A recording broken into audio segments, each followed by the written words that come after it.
O fato é que, olha só, 1, 2, 3, 4, 5, 6, sétimo teste da região e o Ibov segura bravamente.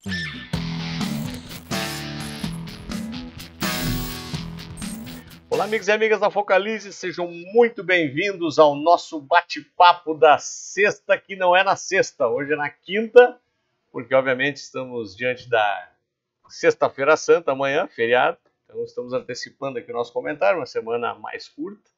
E eu já nem vou lembrá-los que nós temos episódio novo do Aposentado Rico, porque toda semana nós temos episódio novo do Aposentado Rico. Então, basta você estar ligado às nossas plataformas, que toda quarta-feira sobe material novo para vocês, sempre muito atualizado. Mas em compensação, eu tenho um convite especialíssimo para fazer. Na próxima terça-feira, às 18h30, estarei com o maior especialista do Brasil em tributação offshore. Você deve saber que o governo está com uma lei nova em relação a como tributar os nossos investimentos fora do Brasil. Sejam ativos financeiros, sejam imóveis, seja participação em empresas. Qualquer um desses ativos tem mudança na tributação. E tem muita mudança, pessoal. Então, se você tem investimentos fora, ou até mesmo se você ainda não tem, mas está com intenção de fazê-lo, a participação nessa live é obrigatória.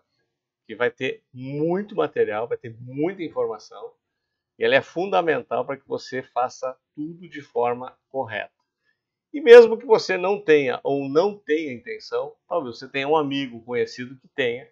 Então, convide-o, ele vai te agradecer, porque o material que vai ser entregue vai ser muito poderoso. Então, 18h30, na próxima terça-feira, vou pedir o pessoal colocar o link aqui para vocês façam a inscrição no canal do YouTube aqui da Focalize, live sobre tributação offshore. O que mudou na lei, como é que a gente tem que se preparar para ela agora. Ok? Muito bem. Semaninha mais curta e nosso índice, ou não só o nosso, né? Vários índices no mundo inteiro reagindo. Nosso índice lutando bravamente pelo suporte dos 126 mil pontos. Mais uma semana que foi testado, mais uma semana que ele segurou. E lá fora também, perto de marcar novas máximas. Já vou colocar o gráfico aqui para vocês, para que a gente já tenha uma visão mais ampla do comportamento dos preços. O fato é que, olha só, 1, 2, 3, 4, 5, 6, sétimo teste da região e o Ibov segura bravamente. Assim como tinha aquela trincheira dos 5 lá no dólar, me parece que 126 mil vem se configurando como uma trincheira muito forte aqui no nosso principal índice. E o que está pegando de fato, não é? São informações aparentemente antagônicas. Vieram dados bons e vieram dados ruins. Os dados bons, o CAGED, nível de emprego subiu, alguns indicadores antecedentes em relação ao PIB já indicam que o FMI pode estar errado. O FMI projetou 1,5% de crescimento para 2024. Já é quase consenso que iremos crescer 2%. Algumas casas já começam a dizer que vai crescer 2,2%. E eu já escutei 2 casas de análise a 2,5%. E o próprio governo ontem falou que não duvidem que o Brasil não venha crescer 2,5%. Então essa é a parte boa dos dados. A parte ruim é que a gente continua ainda com um fiscal bastante complicado. Os gastos do setor público continuam muito fortes. A gente teve um dos piores fevereiros da história em relação aos gastos. Tudo bem que janeiro foi um mês espetacular em arrecadação, fevereiro também foi bom, mas não está dando conta dos gastos. Então, aquela projeção de déficit zero que o ministro Haddad continua batendo, ele me parece cada vez mais improvável. E, evidentemente, quando tu tem o governo ainda oferecendo problemas na questão fiscal, tem pressão inflacionária. E os dados de inflação também não vieram tão bons quanto se esperava. Então, baseado nisso, ainda se tem um certo receio em relação à situação brasileira. Então, tem coisas que vieram para o bem, coisas que vieram para o mal. Nesse quesito, então, a gente vê nosso índice praticamente de lado.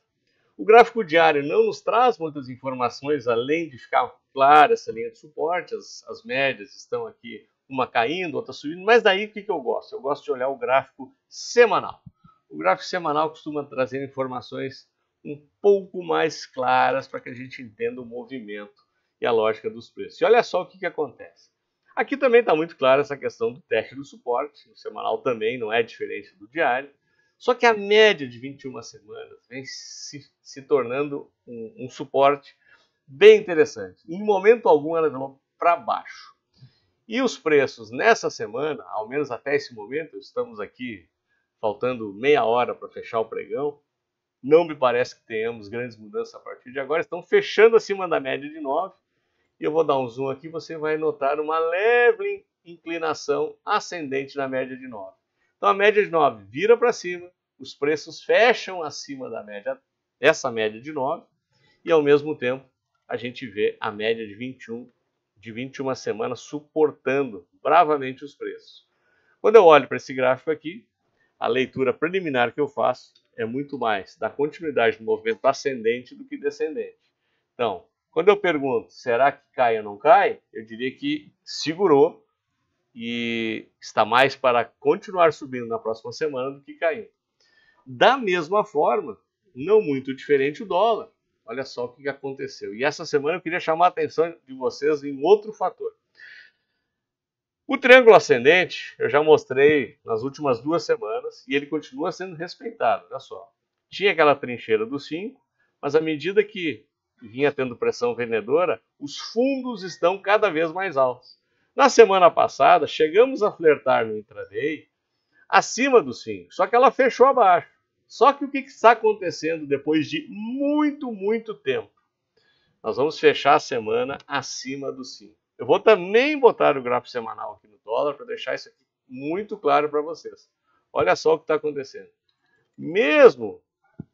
Olha só, mesmo nos furos aqui, ó, o fechamento era sempre abaixo dos 5. Nós praticamente, vamos ver aqui de quanto tempo, nós temos praticamente meados de outubro, não tinha mais nenhum fechamento acima dos 5. E nós estamos fechando a semana acima dos 5.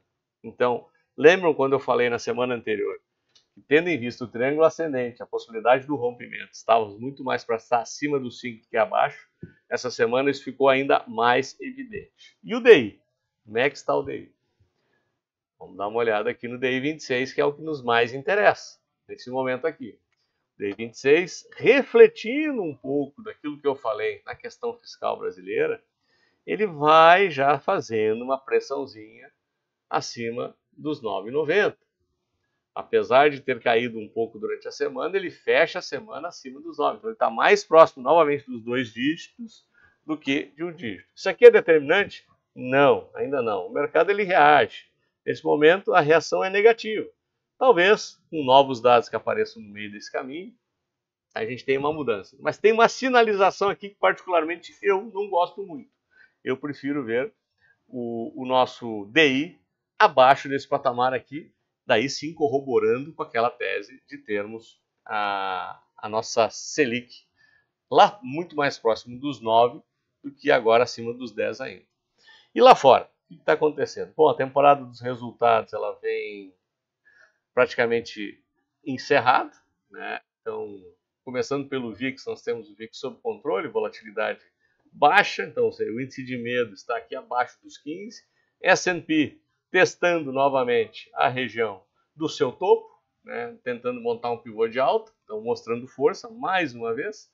Nasdaq não está muito diferente, olha só o que está acontecendo na bolsa de tecnologia, um pouquinho menos força do que a S&P, mas não deixando de estar muito próximo dos topos, e não estamos muito diferente também no movimento da bolsa europeia, como nós podemos verificar aqui, inclusive confirmando o pivô de alta que ameaçava na semana prévia, como vocês podem verificar aqui, e essa semana fecha confirmando esse pivô de alta, mostrando muita força também nos preços e nas principais bolsas europeias.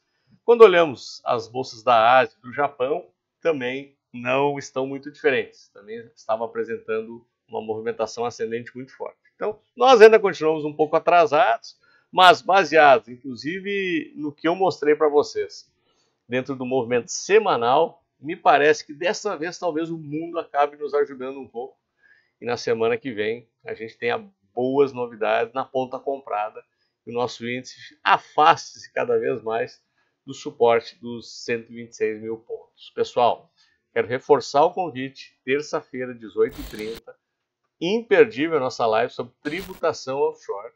Se você tem ativos lá fora, ou pretende ter, tem amigos que tenham, vem, é de graça, eu vou estar com uma das maiores autoridades no Brasil no tema. É uma oportunidade única de entender um assunto complexo, que mudou, mas que a gente tem que fazer certo sempre. Então, a oportunidade de aprender sobre o tema é na terça-feira, 18h30.